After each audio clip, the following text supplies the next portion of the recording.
What's up, troopers? Welcome back. As you guys have noticed, I have started vlogging a little bit more lately, and you guys are going to see some of the new exciting adventures that is going to happen while I am working with Cirque du Soleil with the new act, Flying Trapeze in Alegria. So one of the things that people ask me a lot about catching is like, what makes a good catcher? And there's a lot of things that go into being a good catcher on the flying trapeze, but one of the things that I really put a lot of emphasis on is your hand-eye coordination, because if you can't see the hands, then it's hard to catch. Obviously, there's some very important things with timing and knowing how to swing the right height and what to watch for in different tricks, but the coordination is very, very important. And so as I was looking through TikTok the other day, I found this guy. He actually coaches professional NFL players and professional fighters, and I reached out to him because he's doing something really, really incredible that I thought would be super helpful for what I do in flying trapeze. Today, he's gonna coach me on my first virtual session, and we'll see how it goes. All right, Jay's gonna be hopping on the phone call here in a minute, so we gotta get everything ready, and then we're gonna meet him outside. All right, guys, so I don't know what Jay has in store for us today, but I know it's gonna have to do a lot with memory and hand-eye coordination, and also reaction. So a lot of the different drills he does, he creates on his own to really challenge the mind, to really stimulate the different brain processes that go into making quick decisions when you have multiple objectives in play, which happens a lot during flying trapeze because we have a flyer that's doing incredible things in the air, and my job is to keep a perfect height, meet him at the right time, and still catch smoothly. Let's see what he's got in store for us today. Hey, what's up, bro? So I don't know what happened. I think when I pulled the microphone out of the camera, the audio just cut out. So all the audio that you're gonna end up hearing is from the GoPro, which obviously isn't the best, but at least you'll get a chance to see some of the instructions that he's giving me, some of the coaching, and some of the feedback that goes back and forth between what I'm learning, what I'm feeling, what I'm experiencing. But first, I wanna introduce you to Coach Jay. What's going on, guys? Coach Jay Folco here, and I am a cognitive coach. What that means is I train the brain. At an elite level of athleticism, I focus on 5 cognitive functions: brain speed, how well my athlete processes something; intelligence, how well they make a decision; attention, how well can you sustain focus; memory, can you recall what you saw or heard; or auditory and visual reaction, how well do you react based off what you see and hear. We take those 5 cognitive functions based off what the athlete's doing outside with their other programs, i.e. strength, speed, etc., and I put them under a microscope, and we try and pretty much get everything up to par. All right, so given these 5 cognitive functions, Jay wanted to focus specifically on 3 of those with me. All right, that's memory, brain speed, and attention. And before all the exercises, he likes to start off with the Strobe Test. If you're not familiar, it's basically a bunch of colors, but they're written in a different color than the actual word that's written out. So it makes it challenging for you to focus on one of those elements depending on what element he tells you to. We're gonna do the Strobe Test. Do you have your tennis balls? Yeah. Anyway, all set. I love that. Fresh out the case. Everything we do virtually, it's gonna be on you to how fast you do it. Everything that I say, I expect it to be at the speed of your Maximum effort, yeah. Correct. I'm gonna show you the row. You're gonna say the color of the word, not the word. If the color is red, we're gonna go right hand, snap, catch, release. If the color is blue, left hand, yellow, both, green, no movement. So you ready? Red. Oh, shit. Already. Yellow. Yellow.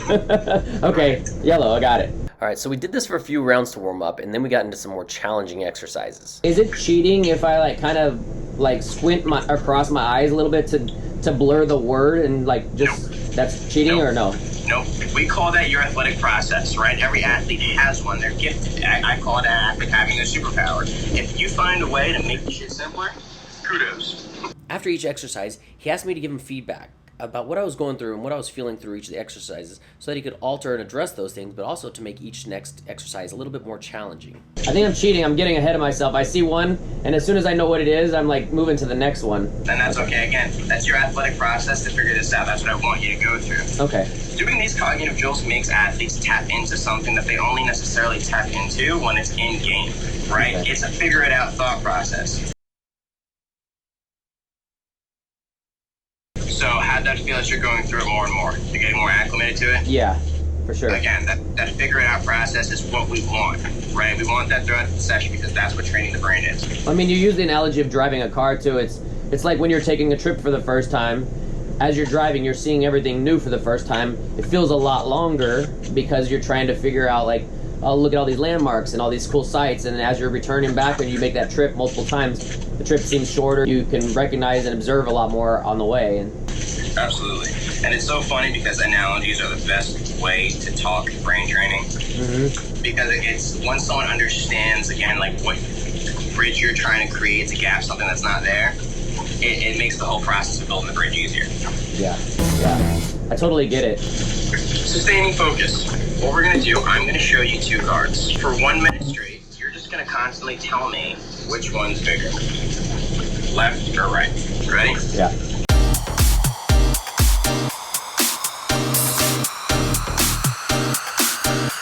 Right. Rest. Okay, walk me through it. The first thing that was like picking up as they were coming up, I was trying to catch a glimpse as it's coming up. And obviously if I saw a face card, I knew that already that was going to be higher. And then there was one I saw an ace immediately with my right side. So I immediately said right because I knew there couldn't be anything higher. And then I realized the other one was an ace also. So I didn't observe the whole picture before I made my judgment. Was there any moment of mental crampness? No. I don't want to focus on this anymore. No. Excellent. Our bodies are machines, right? So our body's going to do what it thinks is best for us. And are you intentionally moving them in different places too? I'm glad that you caught that, because again, throughout the session, I'll do little things that doesn't necessarily matter to me for like to tell you within the drill. But we're also training. Yes, it's working the eyes too, moving them in different places throughout the session. So like near, far. Yeah, I noticed that. Yeah. Right. What we're going to attack now is memory and decision making. I'm going to show you 2 cards. Tell me the bigger card. If the lower card is 1 through 5, you must show me on your hand. I'm forcing you now to have a fast brain speed with your hands coming out. Okay. Joker. Excellent. 10. Excellent. King. Jack. 7. Good. Rest. What was the first pair I showed you? King and 2. Nope. Joker and 4. Now that you know that, as an athlete going into this drill, you're now prioritizing, fuck, I have to remember something. You're so fucking smart, man. This is incredible. Tell me you're not prepared when you're playing your sport. Right? We're constantly in that fight or flight mode, and we're learning how to own it. Yeah. We're learning how to not freak out and panic in those high stress situations. Right.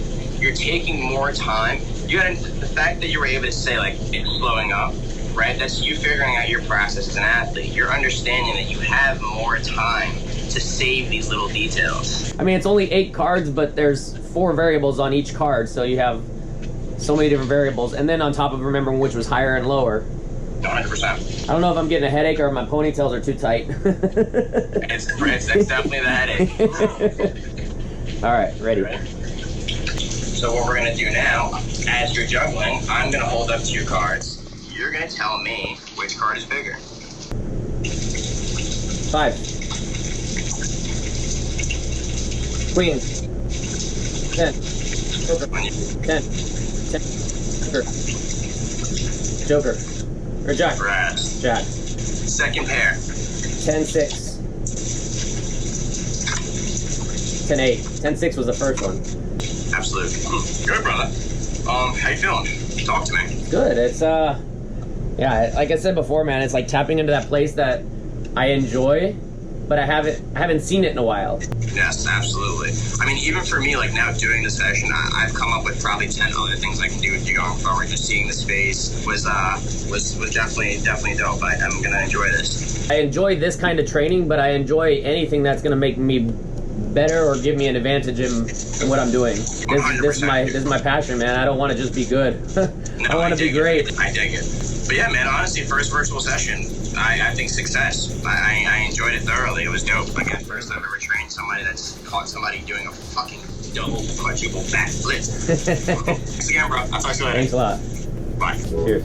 So as you guys can see, The training session went really well. At the recording of this, I've actually done about 6 more sessions with him, and I feel like my memory and my intelligence and everything that I'm just being able to see when I'm doing trapeze is becoming a little bit clearer, a little bit sharper, and I definitely think it's helping me. So I'm gonna leave his information in the description below if you guys want to get in touch with him, or if you just want to see some of his cool stuff, that way that he teaches his athletes. Really cool stuff to see. I appreciate you guys watching. Make sure you like, tickle the subscribe button, and leave me a comment if you guys have any questions about what this process is or anything else involving trapeze or surfing. Appreciate you guys watching. Go be awesome.